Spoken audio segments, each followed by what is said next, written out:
to what we're seeing. Yeah. We call them persistent weak layers for a reason. Yeah, they're annoying and they persist. Colorado has been dealing with it.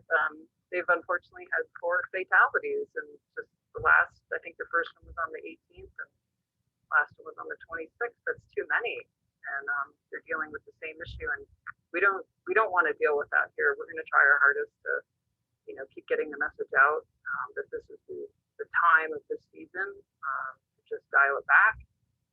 And we don't know how long that's going to last, but we all want to enjoy the snow forever, for the rest of our lives. And so it's important to just keep that in mind when people go out. Like, you can always come back another day. Yeah, good advice. Good advice. Well, thanks so much.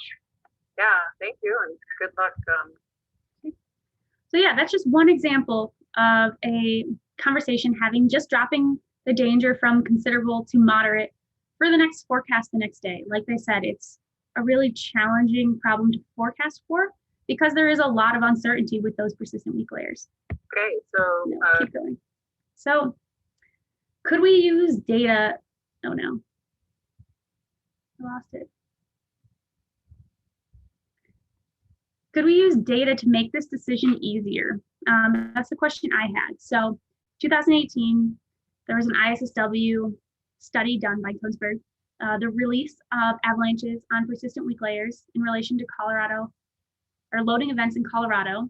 It investigates how many days precede a loading event before triggering a persistent weak layer becomes unlikely. So this used 7 years. I want to use 7 years of avalanche, or no, they used 7 years of avalanche danger and weather history from 10 forecast zones in Colorado. And they found only 1% of avalanches, 18 out of 1,800, released after 10 days of no measurable snowfall. This was in Colorado. So this study also examines a few more loading event scenarios, wind and snow, and I'll talk about those as well. But this is where I came along. I was working with the CNFAIC this winter, the winter of 2018-2019, following that scary low, or that low event that they'd gone this significant amount of time without a loading event, and they got an avalanche on a persistent weak layer. Heather brought up these questions for me to potentially research.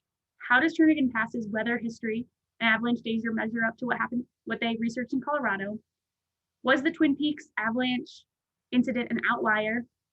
And beyond answering those questions, I wanted to look at how these patterns change based on the snow climate they occurred in. So obviously, the research done in Colorado was within a continental snowpack. Turnagain Pass is unique and can represent all 3 snow climates dependent on the year. So I wanted to look at how the patterns changed dependent on which snow climate it occurred in. So let's back it up and talk about where that close call, that low avalanche forecast, and the research was done. So Turnagain Pass, Alaska, it's a popular destination for snow machiners and backcountry users in the northern Kenai. It's 40 miles southeast of Anchorage. It's got the second highest fatalities to Colorado, with about 15% of the population of Colorado. Since 1999, there had been 9 avalanche fatalities, and most of these had been result of avalanches on that persistent weak layer, that really fickle layer that we keep talking about and having challenges forecasting for. So these persistent grains, the persistent weak layer we keep talking about, what are they? What is faceted snow? So here's a video on how it forms, and I'll be chatting while it goes on. I believe it's quiet. So faceted snow forms from a large temperature gradient within the snowpack. What is a temperature gradient? It's simply how fast the temperature changes over a certain distance within the snowpack. Why does that drive it? Because it's the fact that warm air holds more vapor than cold air. This means the temperature gradient also is what we call a vapor pressure gradient. More water vapor in one place than the other, and that's what's happening. So when you concentrate something, especially gas, it wants to diffuse and move from areas of high concentration to areas of low concentration. When water vapor moves rapidly, it changes rounded crystals into faceted ones. What that means is it changes strong snow, strong rounded grains into weak faceted grains. Temperature gradients create potential weak layers that can kill us, these persistent grains, and that's why we pay so much attention to them. So that's what persistent persistent grains are, these persistent weak layers we keep talking about. They can be presented in a variety of different types of grains: buried surface hoar, near surface facet layers, just faceted grains within the snowpack, depth hoar can form. These can all be these persistent weak layers, these persistent grains that continue to cause us problems and persist in the snowpack throughout the season. Like I said, they can linger in the snowpack for weeks or months, making these slabs a challenge to forecast for, especially when there's no periods of little to no loading and no recent avalanche activity. We struggle to understand when the persistent weak layer becomes unlikely to trigger.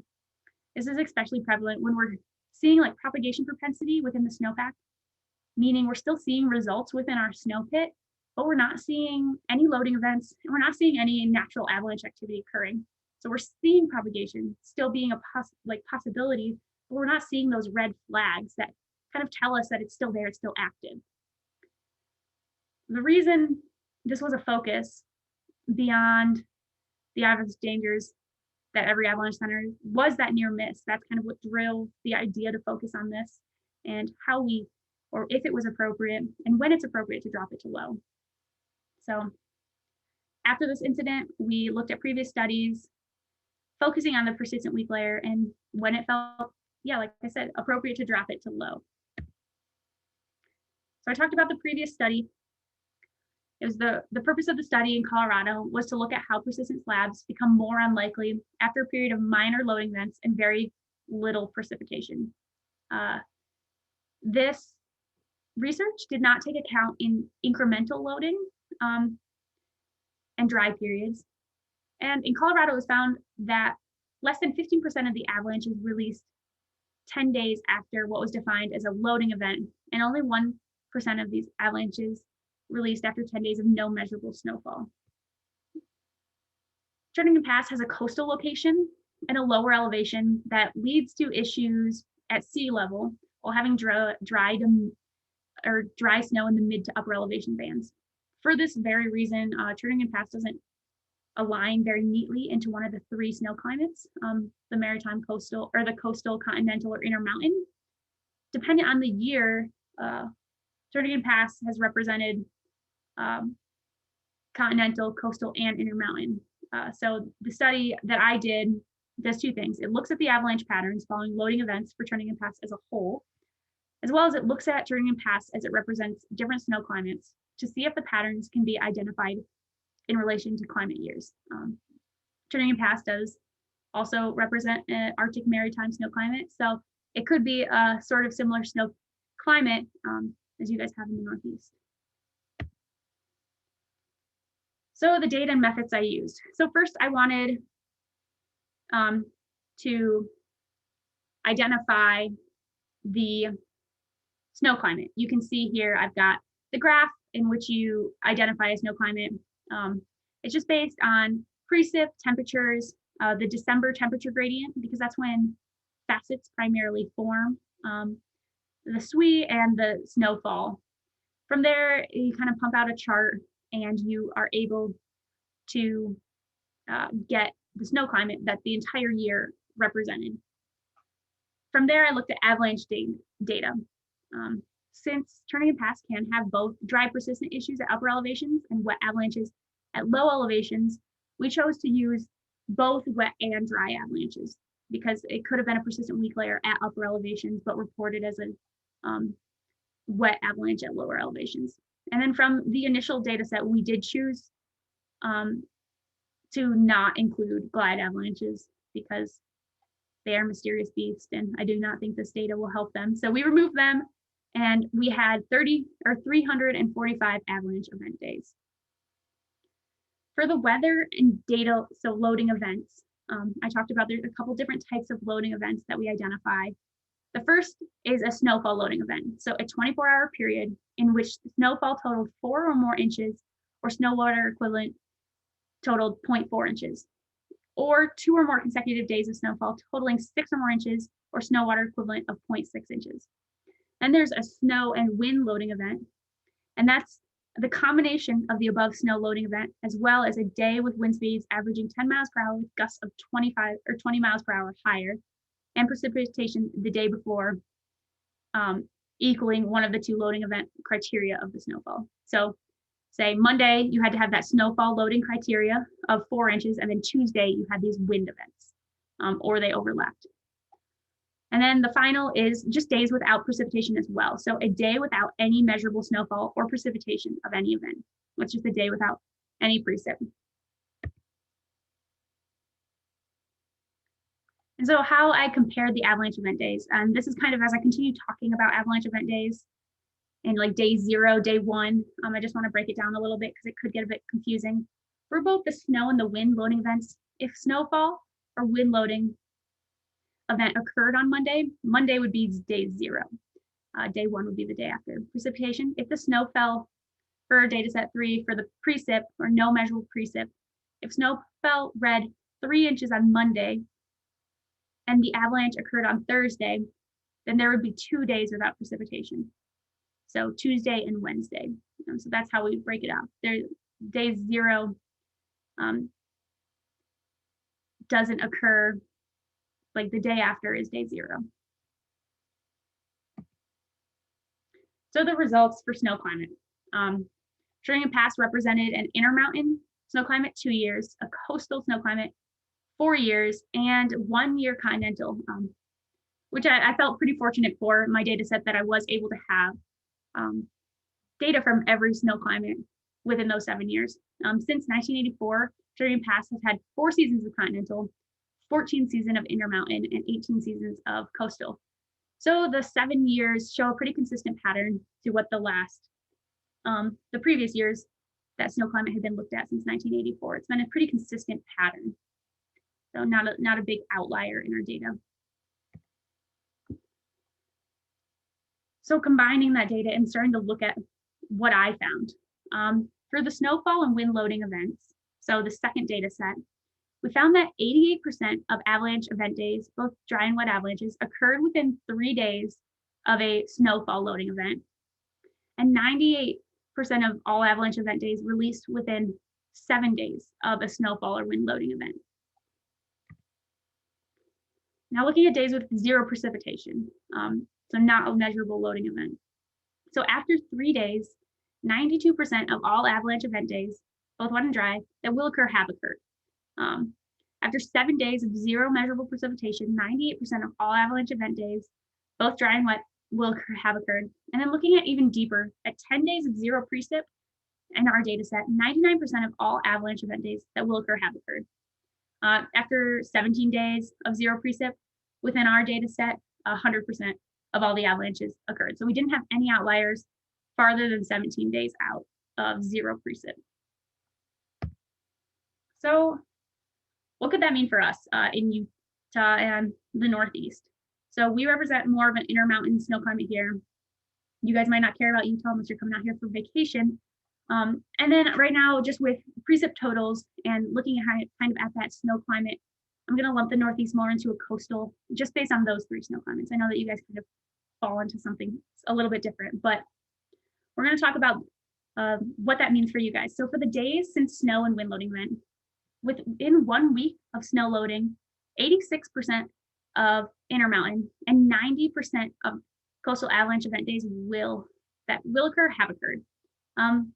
Whereas if you look at Continental, it's not as staggering of a high number. So for Continental, within a week of a loading event, only 80% of their avalanche accidents had occurred. The pattern shows the differences within Turnagain Pass snowpack and the weak layers, which are suspect when representing a continental snow climate. There's a larger amount of uncertainty up to a week following the loading event. So when we fall into more of an intermountain or coastal snow climate, we have a bit more certainty with those persistent weak layers. With a coastal snow climate, 90% of avalanche event days had occurred within 1 week. Looking at the initial 2 types of loading events, some outlier avalanches could be caused by continuous snowfall that could be occurring, but not accounted for as a loading event. Just like incremental loading. Like I said, that's not taken into account in case you got, 2 inches every other day for a couple weeks. And For this reason, we chose to evaluate true days without any precipitation for a zero precip. So both snow or rainfall. We just wanted the snow totals to read 0. So days without snowfall. What does this show for Intermountain coastal? These results showed that after 3 days of 0 precip, the chances of an avalanche event occurring drops below 10% for the past 7 years for Turnagain. Yet looking even closer at the snow climate of Turnagain Pass, while it's representing an intermountain and coastal snow climate, when we get over 8 days of 0 measurable precip, 100% of all avalanche events that will occur have occurred. This data set also shows that when Turnagain Pass is representing either an intermountain and a coastal snow climate and has a week without any measurable snowfall or precipitation, it would fall into that unlikely category. This suggests low, level 1 of 5 danger may be appropriate for communicating the likelihood of human-triggered avalanches within that layer of concern, even if the snow or the stability tests are still showing that propagation propensity. Like I said, these results are focused on intermountain coastal climate results since Turnagain Pass really more closely represented those 2 snow climates, and that's what Utah and the Northeast most closely represent. We only had 1 data set from Continental. A couple data limitations. So the Chugach was a pretty limited data set. We only had 7 years.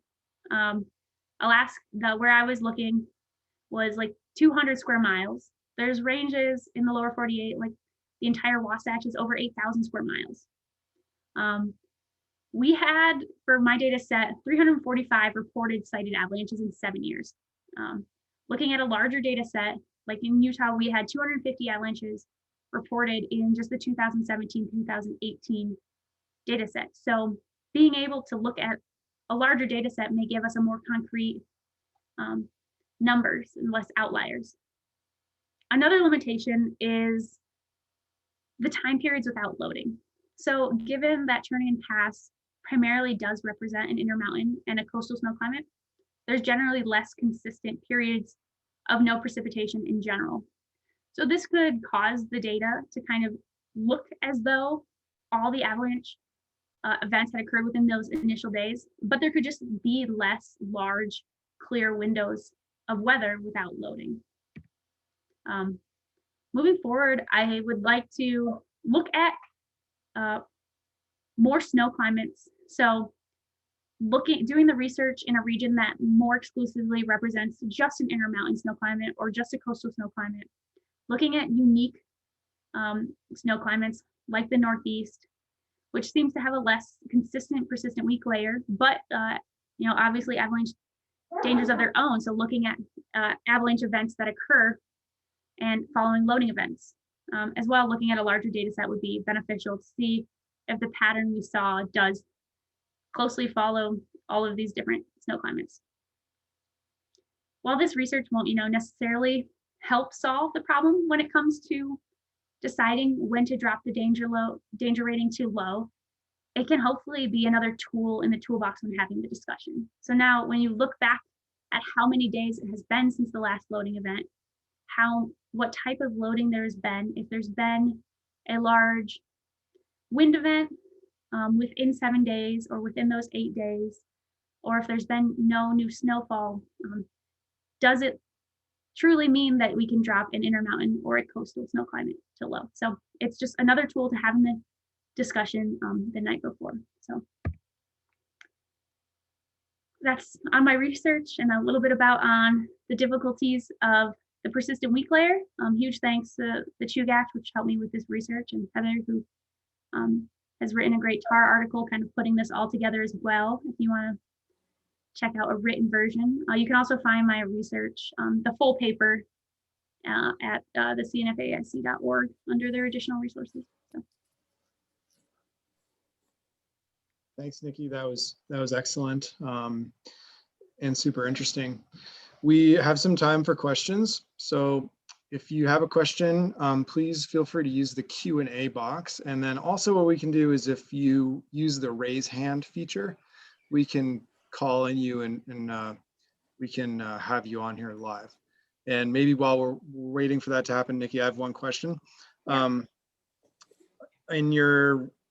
You had a slide from your research that outlined the different seasons of Turnagain Pass and the classifications of the snow. Yeah, right there. And I'm just wondering, so it looks like the seasons in the same area were classified differently. Yep. In the snow climate. So I'm just wondering, what were the metrics that you used to figure out that classification? Was that the number of storms that had a certain characteristic to them, or is it more? No, this is actually like a snow climate identification chart. If you go back here, made by Carl Birkeland, it's how you identify snow climate for the season. So it's just like a flow chart that you plug in, and it's just a general classification. I'm breaking it into one of the 3 snow climates. You can kind of see it here. It's just kind of like a yes or no checkbox. So was their temperature, I think it was temperature average, greater than negative 3.5 C, yes or no.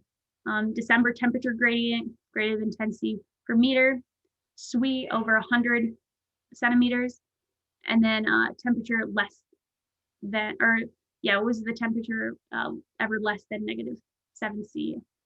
And so this is just a flow chart that you use to identify snow climates. Cool, thanks.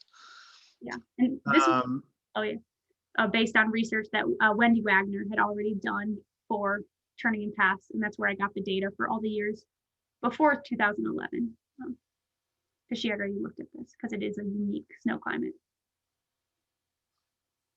All right, so we have a question from Al here.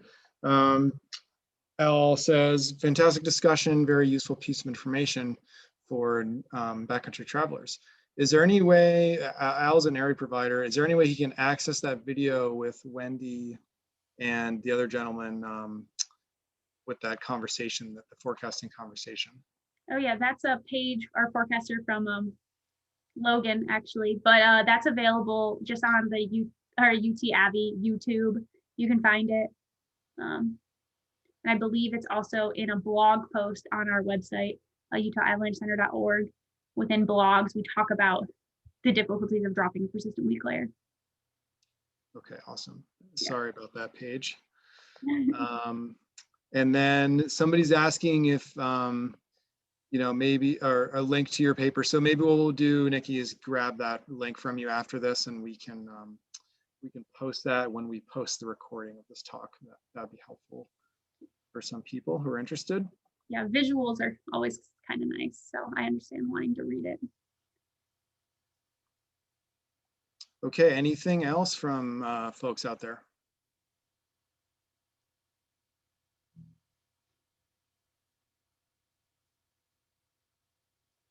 Okay, Frank, anything come up on your end? He's muted. Great starting point to think about, you know, not only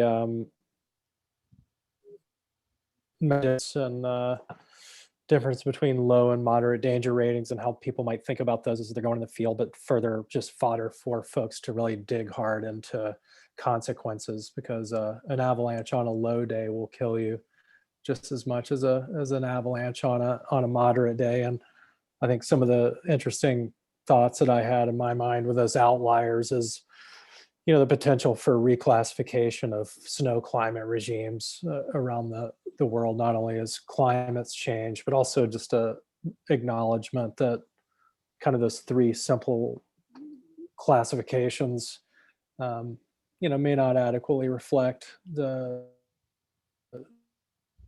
climate issues that are going on. And I know we had one person revisit our snow climate and come up with a new term, and I believe it was Francis Meloche called it rainy continental. Like cold as hell followed by rain, which is really, you know, definitely drives our avalanche problem and our persistent wind slabs, or our wind slabs turning to persistent slabs, further challenge the boxes that we attempt to put them in with our avalanche problem set, which is really a messaging tool. So really good stuff, and it's fun to see this evolve and see that application of the data sets as you explained it today. So thanks. Yeah, I think it brings up, there's a lot of like future development, even up in Alaska, we're talking about the snow climate, how the idea is looking at the December temperature gradient is when the facets form, but dependent where you are in the world, that might not be your largest snowfall month leading to your basal facets. So perhaps looking at a temperature gradient for a different month and, you know, snow water totals for different months may be the future of identifying snow climate. Yeah. Yeah, and temperature differentials would be interesting too, and periods of sky cover during the nighttime. Mhm. There's a lot of fun science in there.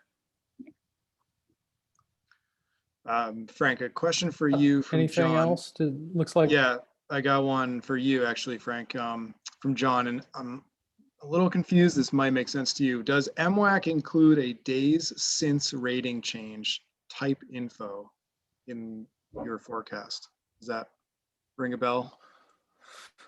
Yeah, I guess that makes sense. But if you look in our Avalanche forecast archives, you'll now see that our forecasts in the past have the danger rating in a sort of table format.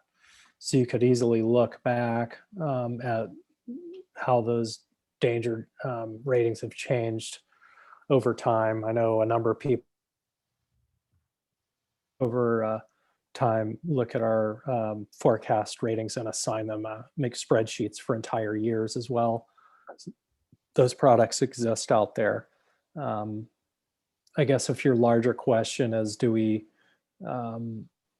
struggle with this issue about dropping to low? That certainly is the case for us. As Nikki suggested, that's one you definitely want to confirm before you make that call, particularly since it's such a public messaging minefield, because low means go to so many people, sadly.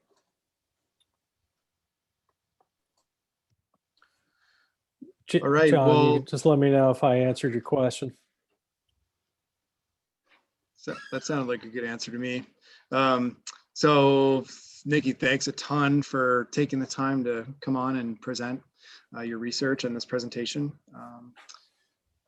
Please check out we'll upload this video to our YouTube, the MWAC YouTube channel. So keep a lookout for that if you're interested in going back and looking at a few of these concepts a little more.